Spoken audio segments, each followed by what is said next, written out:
Hello, everybody. It's so good to have you back with us today. I have another fun guest with me today. I have Kimber Crofts. She works with Compass Insurance Agents, and I am so excited to have her because as I've gotten to know Kimber, I've loved, well, she has a lot of enthusiasm for what she does and a lot of passion for what she does. But I've also noticed that she has this great knack with her clients and she has so many connections. She's so well connected and networking and everything like that. So I thought she would be super fun to have on to interview and cover our topic that we've been talking about, how to build great client relationships and be at the top, be at the top of our game as we do have our customer relationships and clientele. So thank you so much for being with me today, Kimber. Well, thank you for asking me.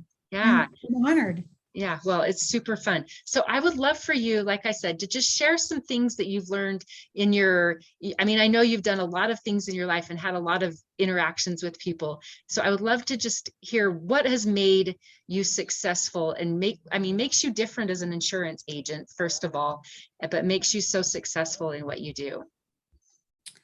I don't know. I think it starts with just a profound caring about the people, caring about everybody. I mean, I know for myself, over all the years that I've done business, communication is key. Communication. Yeah. It's kind of, because how many times anymore when you call a company or you're looking for service or you've had bad service or you have a question, you're on hold, you're on some animated, recorded line, you've got prompt after prompt, and it generally doesn't even hit the topic. Somehow it doesn't ever, the topic that you want to discuss isn't even one of the options. Press one, right? And then you just end up back in this never ending cycle of pressing one. So, or then or you get a hold of someone and you lay out your whole spiel of the problem or your question, and then you've got to be redirected and you've got to go somewhere else, and you're on hold, and then you got to do it again, and you're passed on and probably disconnected at some point. It's just, service has gone downhill so drastically in my very young years of 53. It's a thing of the past. Yeah. It's hard to find that kind of quality of service of someone who just really cares, and you feel like they care about you and the outcome of what happens with a problem or situation that you have. So what do you do different that makes, that it helps you to build that great relationship? I mean, obviously if someone doesn't call you and have to keep pressing one, but well, my significant other will always be the one that says, well, because she works 7 days a week. I'm available to others, and that my family and the people in my life, they either get used to that or they don't, it's just part of who I am. I don't know how to just put it down and walk away, because if someone needs help, they need help. And I know what that feels like to be in that position. So I try not to work as late of hours. And I, try to be better at organizing my time and letting people know my availability, but anyone that works with me knows that if they reach out, they're going to hear back. And that's, I think, the second thing is just reach out, especially like when you have bad news or you have something that, you don't want to share. My gosh, that should be your first phone call of the day. Yeah. Get past it. You in your head is always going to be the worst case scenario. Right. And I've never had the worst case scenario ever. Well, yeah, I love that, because you do health insurance, and you probably hear a lot of sad things that go on in people's lives, and there's reason why we have health insurance, right? So I've noticed this with you. You've developed this great friendship with your clients. It's not just like a customer, that they don't have a face or a name. They're, they're not a number. They're actually a person to you. So absolutely. I lose sleep over my clients with a problem. I have people, they stay in your head as long as you have, even if it's a problem with, they're just not happy with their dental plan. I wear that burden on my shoulders because Yeah. I seriously care. I never want to be the person that someone's upset with and thinks that they didn't do everything in their power. So if I don't have the answer, which a lot of times we don't have the answer, but I'll help them find it. I'll dig as deep and take as much time as it requires. And that's whether I get paid or not. I've had people that had extreme situations that needed dentures in their whole mouth, and I'd never even, and immediately they're in a lot of pain. Yeah. So I love it. Just found a plan that would work, that would give them like a 65% discount on that and get out of their pain. And that's amazing. So I love it. So like, be available, like, don't, be there for your people, develop great relationships. Just because they're a customer doesn't mean that they are a nobody, right? Like, it's right. There's people out there, they need your help. And so be friendly and be a great, build that relationship with them. That I've definitely seen that with you. What other tips? Be a resource. Okay, I love that.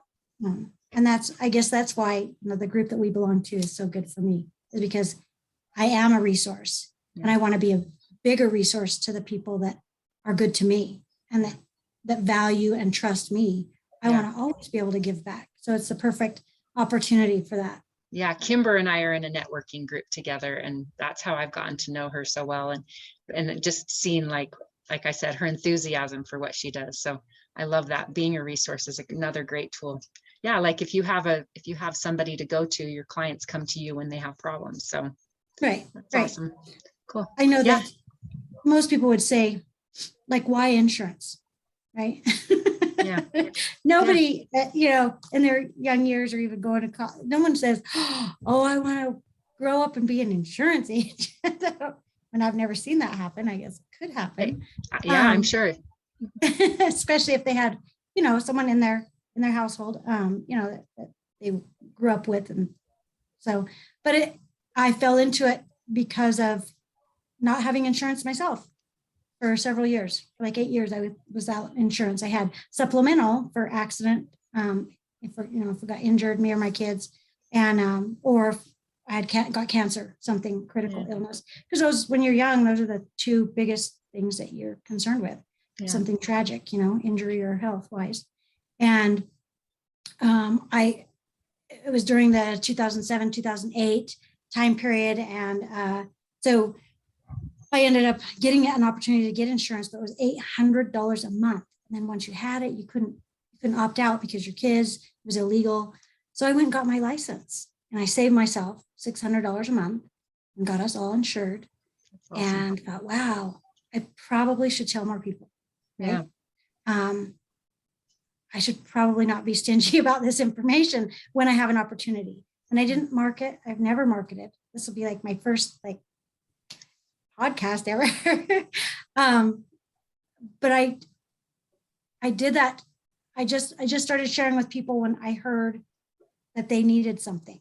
Or, I have a lot of friends. I have a large network, and just help people a little bit at a time. I didn't even know what I would make. I didn't even care. I just knew if I did the right thing for the right, for everybody, then eventually it would work out in my favor. And it would, it's karma, one of those things, you just do the right thing. Yeah. And then years later, it's become something excellent. And I have a lot of people that rely on me, and that's just a important part of my life. I love that. Oh, that's beautiful. I'm so glad you shared your story, because I think that's super important for people to realize too, as they get into businesses and stuff, is to find something they're passionate about. Like it's going to be so much more natural when you're selling, like if you are in a sales role, if you love what you're doing and have a passion for it. So such great tips. Thank you so much. Well, and the reason why I'm with the company I'm with is because I never wanted to be an insurance salesperson, ever. I don't sell insurance. I help people find the right insurance for them. Oh, yeah. Right. And that varies. It's very different. It can be very different. And there are a lot of different needs out there, and a lot of different niches that people are unaware of. And so I chose a company. Compass is incredible. I would be nowhere else. They are the systems that they have devised. I'm not a captive agent. I'm appointed with all the carriers in the state. I do Medicare. I do you know, I can do small group, I can do large group, I do individual, I do ACA, which means marketplace or Obamacare. I do supplemental, you know, anything from accident and sickness. I do life, I can do annuities, you know, and I don't just offer Blue Cross Blue Shield and Select Health, you know, I mean, all of them. Yeah, you have So, a wide variety of options to share. yes. And That's awesome. the platforms that they have created to allow us to analyze a client's needs and what their cost would be if they had occurrences during the year. It's just incredible. It's phenomenal. I would be nowhere else. I would be lost without them. They're incredible. Yeah. See, like I said, there's so much passion there. So thank you so much. I really appreciate you taking the time to talk to me today and share some of the things that you've learned as you've been, you know, on your own in business and, you know, learning to develop that great customer client relationship. So. Yeah. Well, thank you. Thank you, Britta, again for inviting me. Yeah. Thanks so much. Okay, everybody. It was so fun to have you all here and hopefully learn some great tips today. Have a great day and we will see you guys again another time. Bye.